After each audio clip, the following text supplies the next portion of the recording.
This sports segment of Naperville News 17 is brought to you by your local YMCA. For youth development, for healthy living, for social responsibility.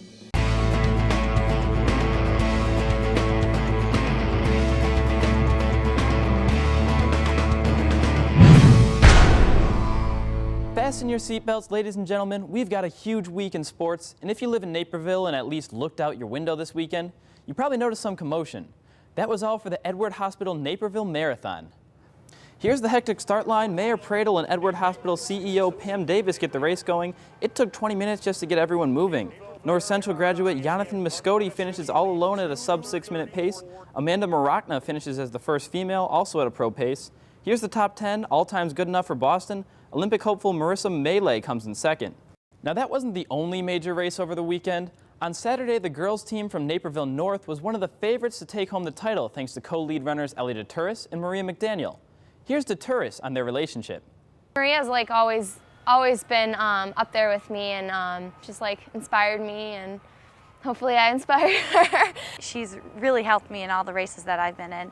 And so I don't know if I would be the same runner I am today without her. The team runs much deeper than Ellie and Maria. For much of the year, Kate Shannon was the squad's fastest runner before a hip injury slowed her pace. And freshman sensation Claire Hamilton is rarely far behind the leaders. Add a trio of speedy sophomore runners to the mix, and the Huskies can contend for a state title. Head coach Dan Iverson thinks it'll take all 7 girls to get the job done. There's a lot of science behind it, frankly. I mean, you run a whole lot faster when you run for other people than when you run for yourself. There's Maria McDaniel. She's definitely running for the team, but none of the Huskies could crack the top 5 this time. However, 3 of them, DeTuris, McDaniel, and Claire Hamilton, finished in the top 15 and under 17.5 minutes. They'd take second in the state behind Glenbard West. After finishing second in the state 2 years in a row, Naperville Central was desperate to beat Edwardsville on Friday and earned a 3rd chance. Unfortunately for the Redhawks, they'd fall 3-1 and have to settle for a shot at 3rd place against Lake Park. Lancers were the only team to beat Central during conference play. Redhawks after revenge. They say if at first you don't succeed, then try again. Jay Tagg scores this one. Central places in state for the 3rd year in a row. To American football, Central's got a second-round matchup with Homewood Flossmoor. Down 4, Ben Andreas shows off his taillights to the Vikings D. They're on to the next round. How about Coach Ellinghaus and Nequa? Brock Rutter is going to air one out to a receiver not named Dudek.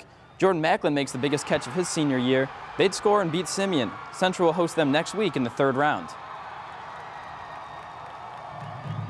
One more 204 school, Waubonsie trying to keep pace versus Oswego.